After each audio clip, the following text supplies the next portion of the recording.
So the first thing I just wanted to reiterate is I believe that if we think that what we're doing is ethical, even though it might be heartbreaking, we can still have sustainability. So, like I said before, the goal is not to not have your heart broken. You know, the goal is to not be pumping blood. What I really respect about our sector, about this work and many of the other sectors that I work alongside is we can actually have broken hearts and continue to be in the work, right? And when the measure becomes not having a broken heart, then the work becomes impossible for me, you know? So, but if we think that what we're doing is not ethical, then I think that what happens is something that I call, like I said, a spiritual pain or some kind of an ethical pain, which is actually something that you feel. It's a very embodied experience. As supervisors, we are often put in positions where folks come to us with something that's really not right. They're doing something that's really going not right with them in the work. And many times, as managers or supervisors, we feel we have an imperative to make people feel better about it. And I don't want people to feel better about something if what they're doing is not ethical. Because I know in the long run, it won't work for them, right? Whenever anybody like steps back, changes job, does something different, it's not that they're burned out. And I think if we talk about people as if they're burned out, we have to be aware that what you're saying is this worker is mentally ill, or this worker individually failed. It's about personal failure. And there's no collective care in that for me. So here's how I kind of think about it. So if this is your person, and it's all genders person, okay? It's a non-binary man-woman person, the person we're trying to serve. If we're going to have a client-centered way of looking at burnout or resisting burnout, let's hold the client at the center. So there's two basic ways that people kind of lose the plot. And if you want to come in and sit here, you can, or, you know, I'll try to not have this be too much on the whiteboard. But the first way people burn out, I think, is where they move way too close to clients and they get enmeshed. And this is when people start to position themselves as heroes. So when people start to get in heroic posturing, they're actually moving out of what is humanly possible, right? And these folks, remember when I was talking before about traumatic kind of symptomology and stuff, the kind of stuff these guys struggle with is kind of intrusion. And sometimes they have traumatic bonding that's very intrusive. Remember, intrusive means that's when you're crossing the boundaries of people. This is not okay on many levels. For one thing, it sets up the whole team. So, you know, I've gone into teams where some people are going to get, you know, some clients are causing all kinds of trouble and they're going to get banned from services. They need to stay alive. And I'm trying to meet with the team thinking, well, how did we get this lost that these guys are in this much trouble? And I meet with the team and I say, look, let's talk about these three guys we're thinking of banning because it's a life and death situation for them. And one of the workers says, oh, I don't have any trouble with them at all. I've never had any trouble with them. Of course, I've been doing this a really long time. You know, you might want to take a page out of my book. I'd be fine if people wanted to, like, you know, be on shift with me to see how I do it. You know, that kind of positioning. Then you find out what's happening is they're causing no trouble for this worker because she's giving them cigarettes. And everybody has agreed we're not giving out cigarettes, right?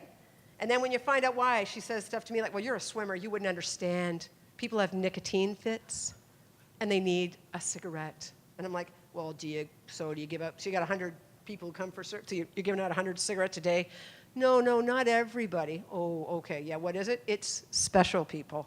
So these guys create these special relationships, and I'm not talking about unique relationships. Remember, one of the things I said at the beginning is we are the people who can create relationships of respect and dignity with folks that many people do not treat well, you know.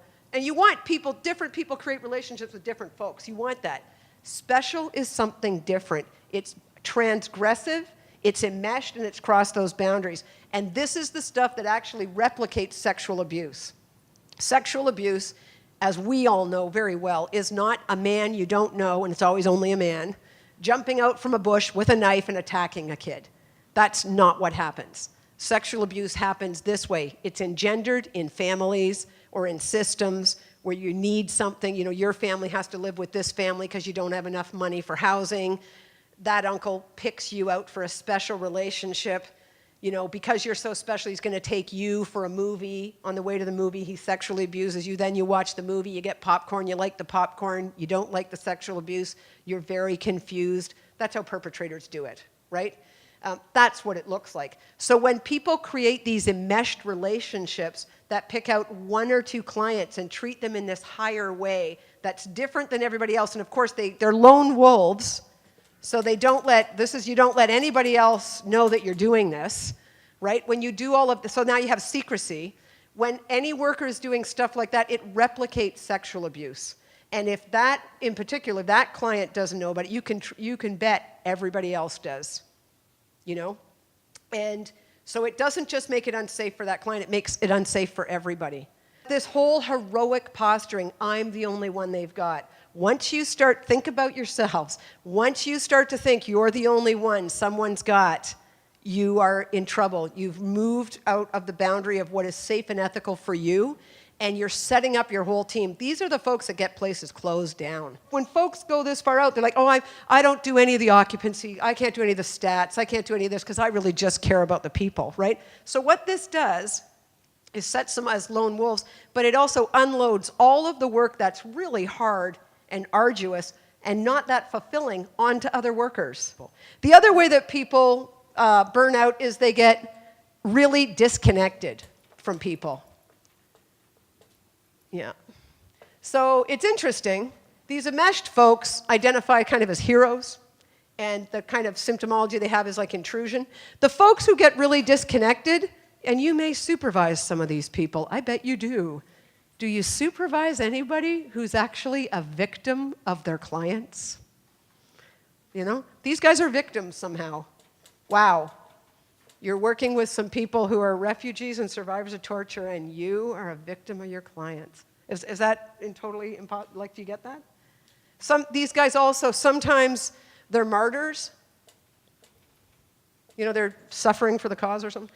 But they're so disconnected. So these folks don't get brokenhearted at work because they don't bring their heart to work. They're very disconnected. So they're disconnected from their emotions, from their bodies, from each other, like socially, right? And so, you know, folks who are disconnected start to move to the other side of things. These folks can really get taken with negativity. So these guys are full of everything we should do. These guys are full of nothing can work. Right? Especially as a manager. So now here's what I need you to do. You got to fix this organization. We need to get more money. That other organization, you should close them down. You have to get me this. I need Saturdays off. I can't do this split shift stuff. You know, and these other workers are terrible. You should do that and you should do this, right? And these guys over here are like, there's no sense in me talking to you. You never do anything. You're a useless manager. I don't feel supported by you. I can't talk to you because I feel unsafe with you. You know, I can't, all the other workers aren't doing their jobs. Have you talked to them? No, I don't feel safe with them. You know, so these people, they wield their negativity, and it's cynicism, right? And it's cynicism. And so when you ask them about it, and I question it, it's like, okay, look, so a new person on the team comes in and says, look, I'm really excited to be being on this team. I think we could collaborate more with settlement workers in another place. I'd like us to do this and that. And they're like, listen, before you start, everything you're thinking about, we've already thought about it, okay? Everything you want to try, we did that 20 years ago, all right? None of that works. So just so you know, like absolutely none of this is going to work, and it's all the government's fault, and this organization is terrible. And don't talk to the manager, don't trust them, right? Like, I'm not, like, that's almost a quote, right? And so then when you talk to them about it, their defense is, because let's face it, we're the people who talk a good game. Their defense is, I'm just being devil's advocate. I think we need to name truth. Like, you have to speak truth to power. That you're not being a devil's advocate. You're actually being a bully. And that is what bullying looks like with people who talk a good game. They use their negativity as a weapon to bully others. What is behind all of this for folks is extreme feelings of incompetence. Some of these folks are in the wrong jobs and they've been in there for a long time. They're not going anywhere. But all of this stuff works really well to keep everybody away from looking at their work. And you guys bring in a new accounting system or a new form, oh my God, you just you just ended Christmas. You just stole their birthday, right? So, but it's about a feeling inherently that they're incompetent and that they can't do their job. So this isn't how they want to be. This is a response to stuff when they get overwhelmed, right? So, and you know how you take bullies on is collectively, never alone. What's required is when we're in a group and, the new person says, I've got this great idea. I think we should do art. I want to do a theater piece. And the person starts with, okay, listen, we've done art here. Didn't work, Then everybody, what happens? These are those situations where everybody else starts to look at their shoes. Like, oh, and then they like, or is it still going on? Okay. But what they're trying to do is move their body in such a way that says, I am not a part of this social interaction. This isn't on me. This is interpersonal between you two. And what we're doing is mutualizing this when actually we're mutualizing something as a personality conflict when in fact it's an attack. One person is being unethical towards another, and we're pretending, oh, Vikki and Susie were getting into it again. No, Vikki was being oppressive to Susie, and then we abdicated our responsibility as the supervisor in there to say, well, all you have to do is jump in and say, I'm actually not okay with the way you're talking to Susie. And then somebody else will pipe in and say, yeah, me either, the theater thing. I don't think we exhausted that. And then what'll happen is the person who's been bullying will back off and say, well, that's not what I meant. I get. And they're like, okay, no, it's okay. I mean, it's not full accountability, but that's how you shift the cultures of abuses of power. Our job is to meet these workers where they are at in the world and move them back towards clients, whichever way that is, either towards good boundaries or closer to clients. So these folks here, we need to help. We need to not abdicate our responsibility to name bullying or violations when they happen, to take positions for that, but to meet with folks and then move them back in, And what's usually at the heart of it is they're feeling incompetent about stuff and they're trying to hide stuff, and the best way to do that is just to continually push everybody away, right? And with folks over here, we need to bring them back in, and these are folks, when these guys go out off the rails, they're most often rewarded for it. And if we're the people who stay late and work overtime and all that other kind of stuff, and these guys situate themselves as heroes, they're actually modeling themselves off of us and really losing the plot, right? So it's our job to be public with the team and say, I actually think that I've been doing some stuff that is not modeling anything that's sustainable for you guys in terms of staying late and stuff. And I've just caught myself saying, yep, I took 18 calls last night, and I guess I'm kind of bragging. And it just doesn't sit right with me. And when I do that, I wonder if that's inviting other people to get caught up into that overworking is the thing we value here. Because that can really lead to us losing the plot, right? And starting to move to those heroic places. Like, do you know what I mean? Like, okay. So I think I don't want to write either of these folks off. I want to bring them back in, but where do I want to bring them? So where do we want to be is not too close to clients or too far away. We want to be here in the zone of fabulousness. Yeah, because we are fabulous, aren't we? We are fabulous. And when we're fabulous, we're connected. So we're outside of enmeshment, and we're outside of disengagement, and we're actually connected to people. And we're connected to those ethics that we started with, and that's why I had you start with yourself and teams. What's at the heart of your work? What's the stuff that's of value to you? When I say I want a diverse team, remember I said I don't just want a team that doesn't look like me. I want a team that has different histories of work and life so that people have really different ideas. And then we want to bump into each other. We want to be able to have the moral courage to withstand discomfort with each other.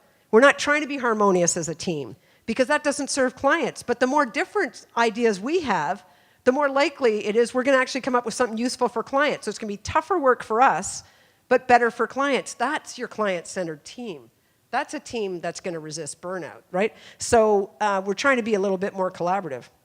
So this zone slippage stuff, you're in the zone of fabulous, you're enacting your ethics, you're connected, you're just, you feel good in your body, your mind, all that stuff. You like your team, or you're working good with your team, especially people you don't like. You feel like you're being respectful with them and supporting them, holding them up. It's pretty cool. But we are going to slip. And that's what happens. That's what self-care is, to keep us in that zone. But, things get hard and things get dark. So here's my question for you. What is it that you think and feel and do and say that let you know you're in the zone of fabulousness? And what do you start thinking or feeling or doing or saying that lets you know you're actually moving to being enmeshed with people?